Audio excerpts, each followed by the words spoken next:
Hello, welcome to the Breakthrough Hiring Show. I'm your host, James Mackey, and today we are joined by Doug Camplejohn. Doug, thanks for joining us. Thanks. Great to be here. Great to have you. And let's start with a quick background. Could you tell us about yourself? Sure. I'm the founder and CEO of a company called Airspeed. We're an early stage company that's focused on helping employees feel more connected and celebrated through a family of Slack apps that we just rolled out earlier this year. And it's off to a great start. This is actually my fourth startup. Previous ones were all acquired. The last one was acquired by LinkedIn, where I ran the Sales Navigator team for about 4 years and then got recruited over to Salesforce to be the general manager of Sales Cloud and started a few weeks before COVID, which is where the whole idea from Airspeed came from. That's great. And I'm very excited to talk to you about all things talent acquisition, hiring, and employee engagement. It's going to be a fun conversation. So, given your experience building successful startups that have been acquired, I would love to just learn at a high level, just to start with, like, what are some of the core things that you've learned when it comes to hiring talent? When you're building teams from the ground up, like, what are some of the things that you focus on? Yeah, I think hiring is the number one job for any CEO. I think that you want to hire slowly and fire quickly, and it's hard discipline to keep that. I've gone through a bunch of ways over the years of trying to figure out how to weed out the B and C players. And the one I finally came to is what we call the awesome test. Because I found, like, if you say thumbs up or thumbs down on a candidate or rate them on a scale of 1 to 5 or 1 to 10, people tend to be nice. If you say, basically, was this person just incredibly awesome? People like have a hard time lying about that. It's either like an enthusiastic, hell yes, we got to get this person on board, or yeah, I think they'd be fine. And second answer, keep looking, right? As painful as that might be to have an empty seat, you want to wait for somebody who is incredibly awesome. And so we've done that in a number of our positions. I also believe having a really tight hiring process is really important, especially for startups if you're competing against the bigger companies. So what we do, for example, is I'll do a phone screen. We'll schedule a single day of interviews for the candidate. And at each process, I tell that candidate by that evening, like, they're moving on or they're not. And then we finally, in our case, we have everybody go through either for engineering, a coding exercise, or for a customer-facing employee, a presentation. And everybody in the company is invited to that. And we kind of see how people think on their feet. Some people get kicked out in that process, even at the last stage. But we try to keep that entire thing, if we can, within a week, so that we can basically, after the presentation, come back to somebody and say, here's your offer, or, you're not going to move forward with us. I love that. I think the speed aspect is really important. I think it's solving for quality first. And I think, as what you've said, having worked for several successful startups and starting them, you've gotten down a formula where you understand how to do hires in a quality way. And then you can accelerate and do things within a couple of weeks. And there really is a way to get quality and speed, which I don't think a lot of startups and scale-ups have really figured out yet. And I get it, it's hard. So I think we can slow down and talk about some more things when it comes to hiring quality that could be helpful. I do want to say that speed with quality is definitely possible. My company, SecureVision, that sponsors the show, we do contract recruiting, embedded recruiting, and RPO for the tech industry. And we've worked with over 200 customers in the past 10 years. So we've learned a few things, but when it comes to hiring recruiters, for instance, we were hiring a ton of recruiters, just like everybody else, in 2021 when the market was scaling like crazy, right? And despite how competitive the market was for hiring recruiters, our time to fill was under 3 weeks for our own internal positions. And we were getting like the best people, the best recruiters on the market to come join our teams. Of course, it's challenging when it's in-demand roles, but there is a way to hire amazing people really fast in even the most competitive markets. So I think that that's something we can even slow down on more for folks. Yeah, I think it's also just treating the candidates with respect, right? I think that, doing things quickly and being, frankly, as honest as you can, and not like punting it off for somebody else to give them the bad news if they're not a fit, is super important. Like, well, we have the kind of equivalent of the Japanese production manufacturing line, where anybody in the interview process can hit the red button and was like, no way, like, this person, like, there's no way I'd work with this person. And it's actually a measure of respect for our time and their time, and just doing it in a quick time. I mean, like, I was at LinkedIn, and you would think that they would, obviously, great company, great employees, but their hiring process was really extended and dragged out because people sometimes their schedules wouldn't work and would take weeks and weeks and weeks to get somebody through an interview panel. And that's just a disadvantage that large companies have, and startups can overcome that if they move quickly. And you have to, I think, as a startup, because there's things that you're not going to be able to compete effectively with big tech. And of course, there's a different profile a lot of the times between the folks that big tech's going to hire and startups are going to hire. But then you have that weird in between scale up phase where maybe you're competing for some of the same talent, the bigger companies, and you need to focus on the things you can control, right? And one of which is having an efficient process as well. I think there's a few aspects that I think really helped my company as we're growing. And then, of course, like all the customers we worked with is I'm really huge on process documentation. So it's not only like it starts like literally and for us, like Google Docs, right? And we document every single part of actually every process in our entire company is documented within Google Docs. I'd consider it like one of our, like it's an asset, right? That we've developed, and we're constantly optimizing and changing as the business evolves. But I think it starts there, like mapping out every single part of the process for talent acquisition. Everything from like how you're sourcing, engaging talent, how you're hiring in-house, leveraging your network, leveraging your advisors' networks, potentially leveraging agencies if it makes sense, leveraging the board, investors, everything, and to doing so in a consistent motion that's repeatable, all the way down to top of funnel interviews, screening calls, all the way down to offer process, onboarding, and then of course it goes into, you know, the employee life cycle. But I think that's critical. And I think sometimes companies don't actually take the time to do that. But building that foundation, maybe it takes you a week or two to do all of that. But then you can start to implement tech a lot more effectively. So it's like when you onboard like Greenhouse, for instance, an applicant tracking system, they're a partner to the show actually. And, you know, then you actually have a process doc of like how you're going to actually implement things. Yeah. Right. And, you know, one of the biggest processes that I think companies just miss out on completely is what are the requirements and the steps you're going through before a role is opened? In the early days of SecureVision, and particularly when things got really, really tough for us during COVID, because like our revenue fell off a cliff, right? It's a hiring company. So I was billing myself out to 4 different companies and running SecureVision. And so one of the first things I would do is like when I was as a talent leader for these companies is I would build out a checklist of things that needed to be done you know, for prior for a role being opened. And it would include everything from, okay, taking a job description and say, well, this is just a bunch of tasks. What are the 1 to 3 outcomes that the role is actually needs to produce? And do we actually have a clear understanding of the cause effect relationship between the output they're creating and the impact that has on North Star metrics?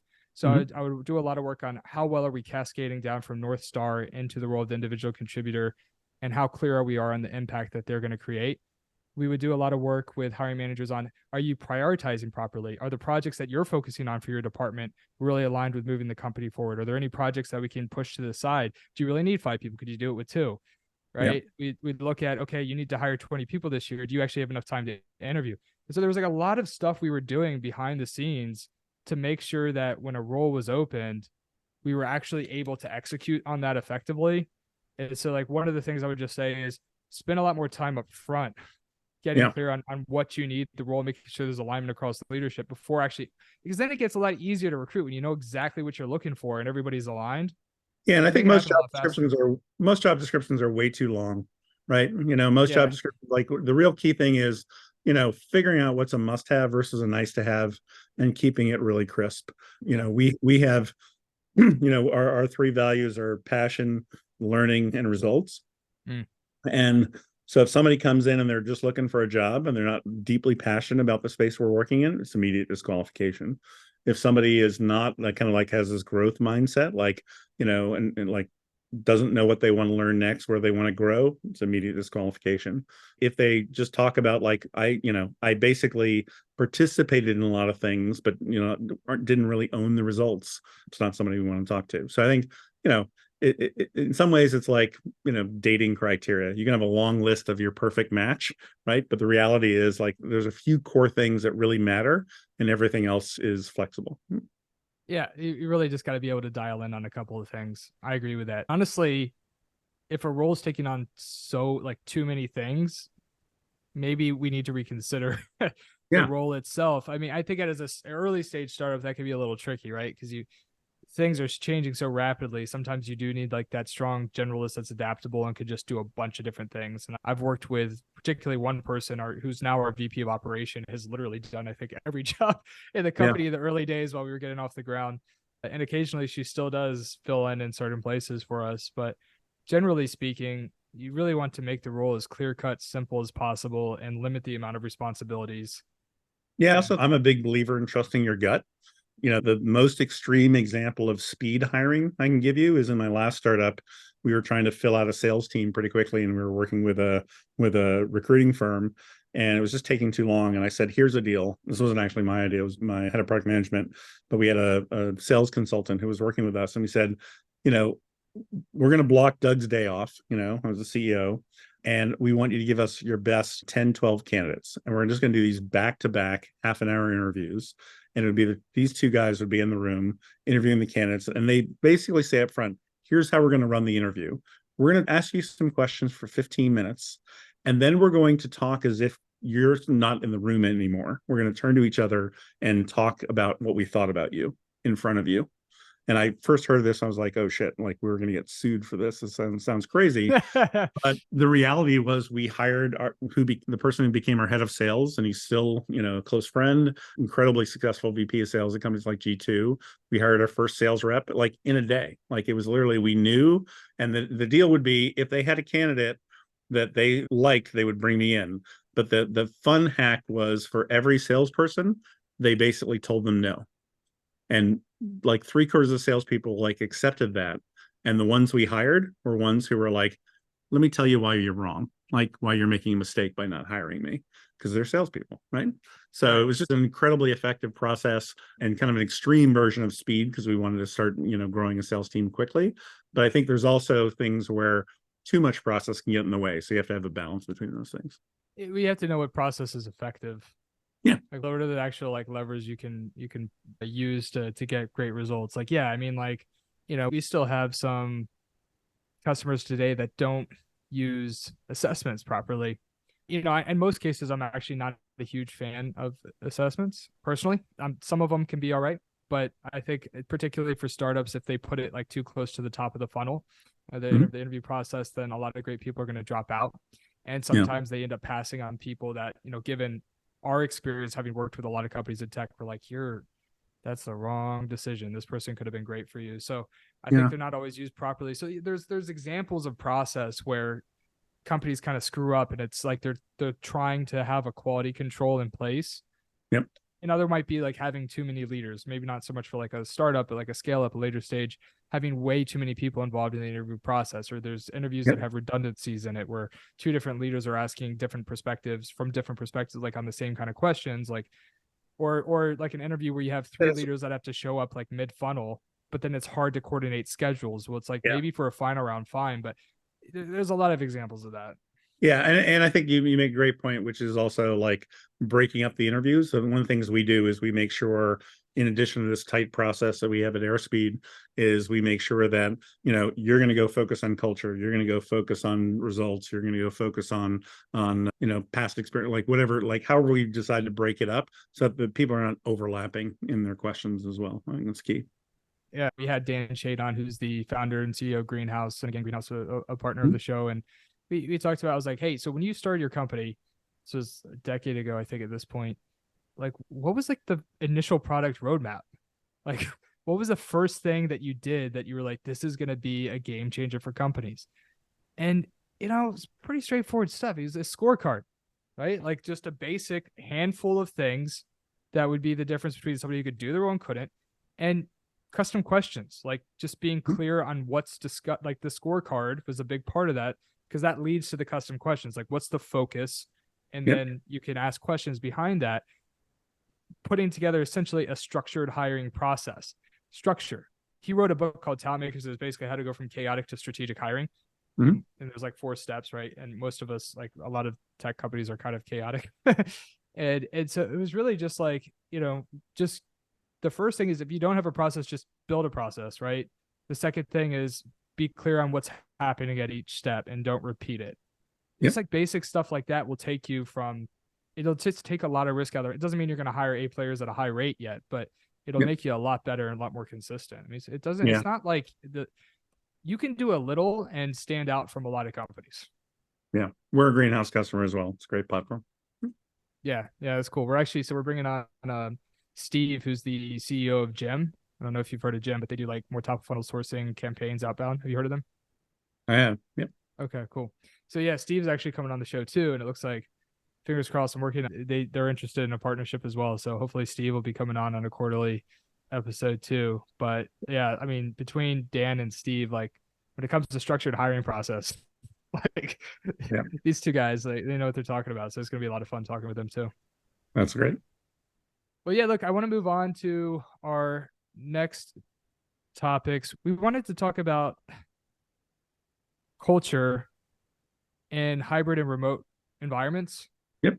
I think that there's a lot of mixed feelings here. There have been studies that say people feel more disengaged from culture and values in remote settings. You know, I'm hesitant to agree with a lot of the studies that have been put out because I feel like there's so much opportunity for bias when it comes to, like, for instance, productivity. What's better productivity, in office or remote? You can find data to argue both ways. And I feel like from what I'm hearing from a lot of executives, it's more of beliefs that have been presented as facts. Yep. So for instance, I might have like a conversation with a CEO that it says, people aren't meant to live and work from the same room.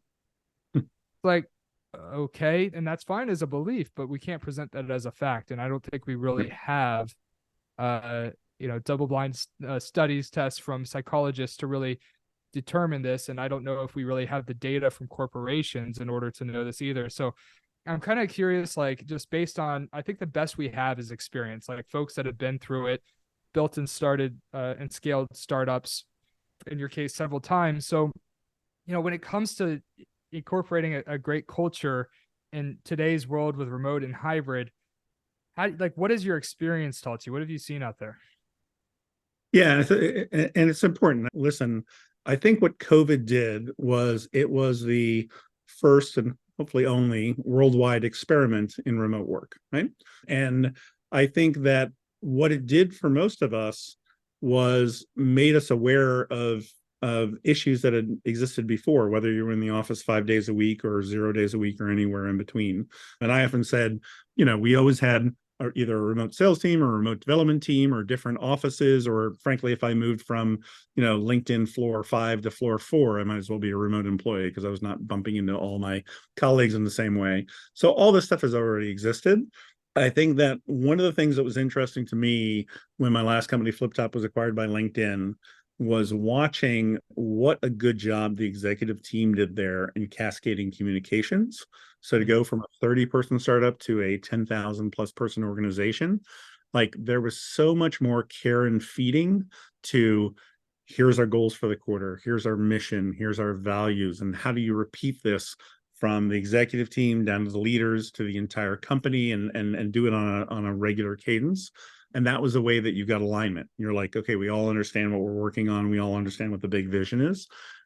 And I think what COVID really brought up for a lot of folks is, again, regardless of what your work configuration is, you have to do the same with culture. You can't just say, oh, we're going to bump into each other in the cafeteria and, you know, have a few ping pong tables and some beer bashes on Friday. It's, you have to think about things like, how do you make sure employees have the most awesome first day of onboarding where they really get to know the team and vice versa? How do you make sure that recognition is being given on a regular basis? How do you facilitate people to meet up when they are in the same location as other people?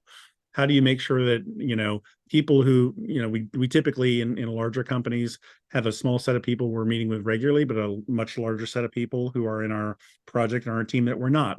How do you get to know those people? And so on. These are all really important things that the best managers kind of do this intuitively. But in the same way that, you know, when Facebook started, it was like, here's a toolkit to help you facilitate your personal friendships. You know, I think what we're trying to build at Airspeed is take the things that we've done in the physical world, or great managers do, and basically give you the kind of Iron Man suit so that it's much easier for managers to do the right thing as well. And that's everything, like that's all those things that I mentioned. And none of them require software, but software that like we and others have built make it much easier and much better. Oh yeah, for sure. I think but honing in on experience is really important in terms of culture. I Mhm. think it's how you interact and treat people, and of course, how you work. I think that sometimes executives underestimate how much of an impact experience has on outcomes produced for customers and growth. And for instance, like when we're looking at onboarding, right? Creating great experiences is going to decrease ramp time. It's going to improve productivity, engagement, retention, referrals, right? Optimizing talent acquisition for experience, candidate experience is going to ensure that great candidates stay in funnel and you're able to convert them to top talent. I don't think that experience and outcomes are two separate conversations. I think that they're inextricably linked together, and you have to get one right to get the other right. So when you're talking about onboarding experience, that's just something that's stood out to me. It's like, yeah, we got to get that right. There's a ton of really important reasons we got to get stuff like that right.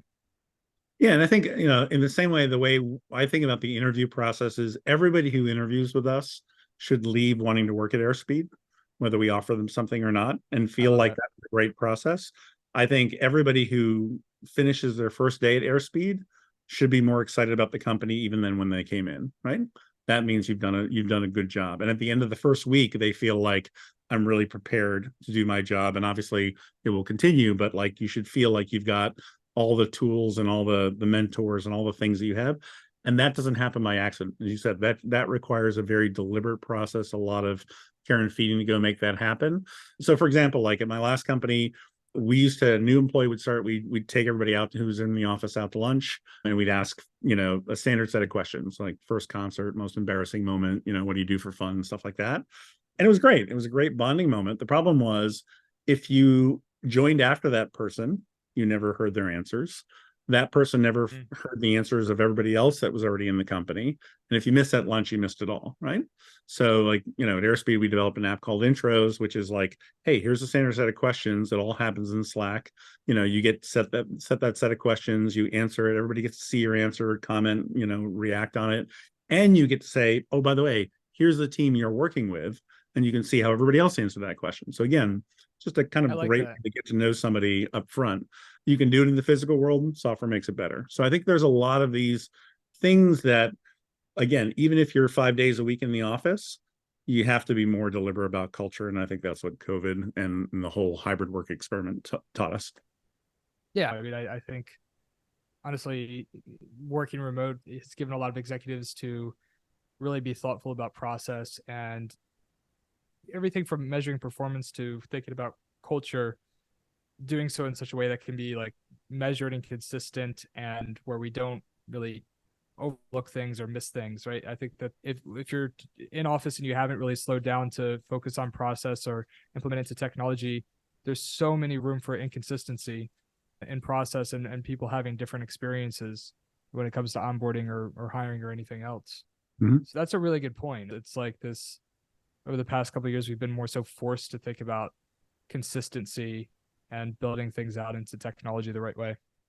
Yeah, and I think like the genesis for me was I started at Salesforce 6 weeks before COVID locked everybody down, and for me, I loved the flexibility of remote work and never want to go into an office 5 days a week again. But I miss people, and we tried all the same stuff that everybody else did.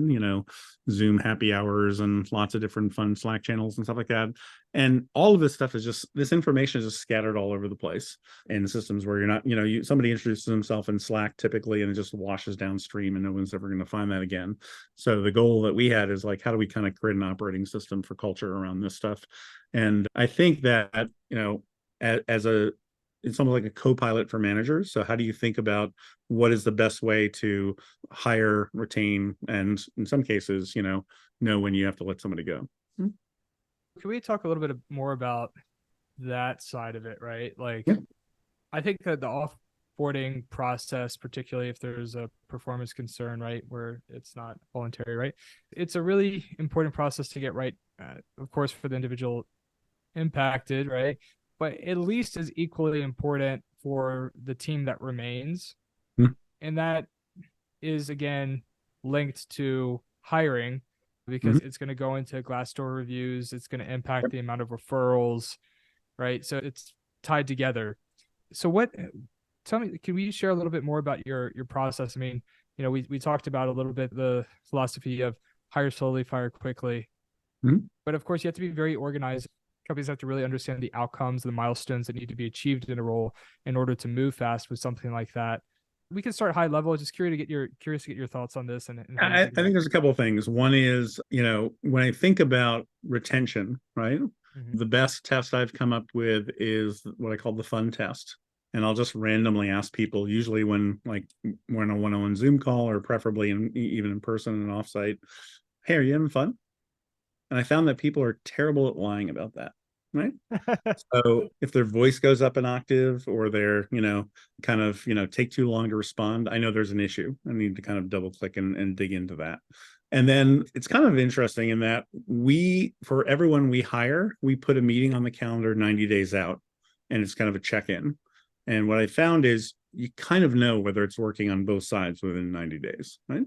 And so the worst case is that you've got somebody who's kind of doing okay, but not great, and you let it drag on, and that drags the whole culture of the company down because they're like, well, that person is a B player and they're getting away with it. So maybe I don't have to work as hard, or I can hire other B players, and suddenly the culture starts degrading, or the quality of the people in the company. So we basically sit down, and it's kind of, I always feel weird saying it on their first day, like, we're going to sit down in 90 days and see if this is working for you and working for us. And if it's not, we'll say goodbye, right? And so we have a very clear 90-day plan. It's, we don't hold everybody to the strict letter of that, but within 90 days, you should be showing that, like, hey, you're in the groove, you're being productive, we made the right hire. And if not, we say goodbye. And the firing side is, I just stole this directly from Netflix. Netflix has something they call the keeper test. And the question there is, if any person in your organization said to you tomorrow they were going to leave, would you fight to keep them? If the answer is no, you should probably be managing them out now. And if the answer is yes, ask yourself, what would you do to keep them on board? Would you give them more title, more responsibility, more stock, more salary, and do it now, right? Yeah. Don't let them get to that place, right? And so I think about that a lot in terms of the team. And then obviously, sometimes in startups, you have constraints with what you're able to do. But I think that's super important as well, to just make sure you're always keeping that quality bar high, because, what you're really trying to do is create, a legendary sports team, kind of, you're trying to create the, the Lakers, the Knicks, right? The Chicago Bulls, right? So, Yeah. I mean, it's like building championship teams, right? yeah. We actually were using that as a tagline for the company for a long time. Yeah. For SecureVision. Yeah, it's funny what you're saying. What did you say exactly? You were talking about, would you keep, what would you do to retain this person, and go ahead and do that proactively. I give that same advice on the hiring side when you make an offer. Like, how much would you have offered, if this person declines your offer, what would you pay in order to get them to accept? Start with that. Yeah. I mean, again, it's you're going to miss out on a great person, particularly if it's under $15,000 a year. Yeah. Because the amount of time and resources it takes to hire people, and from everything from the sourcing to the hiring manager's time and the dilution of focus. I mean, it's such a huge cost associated with hiring that's even really hard to quantify sometimes with the cost per hire when you take into consider opportunity costs and dilution of focus and these types of things. It's usually a lot cheaper to just pay somebody 5 to 10K more. And of course, they're just going to be even happier and more engaged in the job. Honestly, I think a big part of what's helped us hire great people is, one, we give them space. Like, we hire people that are really good at what they do, and we have a lot of process documentation so they know exactly how to do it, and we don't have to micromanage. We have clear KPIs, these types of things, and the process documentation really helps. But they like that, and they also like the fact that when they come to work here, they're getting paid a lot more money than they were in their previous role. We don't base salary based on, like, how were they making how much at their last role, and let's give them a little bit of a bump. It's like, if our salary range happens to be twice as much of what you were making, damn, good for you. Like, that's great. Cause then they bring that energy into the job and they're like, I'm going to crush it. I earned this. I'm here. I've made it. I mean, all of that energy translates into great customer experiences. Yeah. And I think, the counterbalance to that is we use what we call the photocopier test, which I guess is an outdated metaphor now. But, the idea was, like, if you had left the entire salary and stock chart, for the organization on the photocopier, and anybody picked that up, could you explain it? Right. So you never want to have somebody who's like equivalent. Somebody's making way more, but it should be something where you go like, well, that person's got a lot more stock because they joined a lot earlier. They have a lot more experience. They took bigger risks. They traded off a lot of their salary for stock or vice versa. So we have that. We have kind of this notion of bands that people are in. And so we'll start with, and as you said, like with some people, we've given them a huge salary boost. And some people, we know that we're early stage startups. So we generally tend to go more median on salary, but we want to get to like 95% to 100% of the range on stock. So we're very generous on the stock side. And we want people who are like leaning into that. Like, I'm not trying to maximize just my cash comp. I know that most of the wealth in Silicon Valley in the world is coming from the stock side, not from the salary side. Yeah. Salary bands are super important, like to clarify. But I honestly, I just offer somebody the top end of the salary band they're qualified for. So like, let's say that somebody's competing for a role, or we have two roles open, right? Somebody applies with 5 years experience, somebody applies with 3 years experience. The person with 3 years experience is making less than the person with 5. At the end of the day, I'm looking at outcomes produced. If I think that the person with 3 years of experience can do the job, great. I think the person with 5 years, I'm going to pay him the same thing. I mean, that's how I do it at my company, because I'm paying for the output you're going to produce. And sometimes I feel like somebody with 3 years can experience. Sometimes I think could do it. And then, I might interview with somebody with 10 years of experience that I don't think can do it. That happens, but I don't have these like big salary bands. It's like, what is the role? And I'm going to give you the top amount that we've forecasted out as, that makes sense for the business that we can scale with. And that's what you're getting. Like, and I mean, that way it's equitable. I don't really, based on location, I don't really adjust salaries for that. If somebody's located in the Bay and somebody's located elsewhere, we try to do it internationally. Nationally. So if somebody's in India versus nationally, not internationally. No. Yeah. And that actually helps us offer competitive salaries in the US market, and allows us to play when we have distributed teams. So, we're doing some things right now in like LATAM and Eastern Europe that give us a little more flexibility. But we still provide top of salary ranges for those markets. Yep. Same thing. Yeah. We don't care where you are in the US, and, we're definitely looking at role as opposed to, what you made. And, we try to get that information up front, because I also don't want to waste somebody's time or waste our time. If somebody's like, hey, listen, I'm coming from Google, I'm, in a very cushy job, and I really, want to make sure I'm keeping my base salary. Not going to happen in startup. Yeah. And that's, I think, candidates too, like they should be asking first round everybody should be transparent with comp, because, if it's within $15,000 or depending on the salary, maybe you can go down funnel and figure it out. But if there's a significant gap, it just doesn't make sense. That should be cleared up from the start. Yep, absolutely. And I often ask candidates what their dream job is in the beginning of an interview. And then I ask who they're interviewing with. And if that's a mismatch, that's also a red flag for me. So if somebody's like, oh, I love early stage startups doing B2B. And then I'm like talking to Facebook and, or Meta and, and Google and Apple. I'm like, okay, you're just, you're looking for a job, right? Yeah, for sure. Well, Doug, look, this has been a great conversation. I really enjoyed talking shop with you, and thank you for sharing your experience with our audience. I know everyone's going to really appreciate it. Thank you so much for coming on the show today. Thank you for having me. Of course. And for everybody tuning in, thank you for joining us, and we will see you next time. Take care.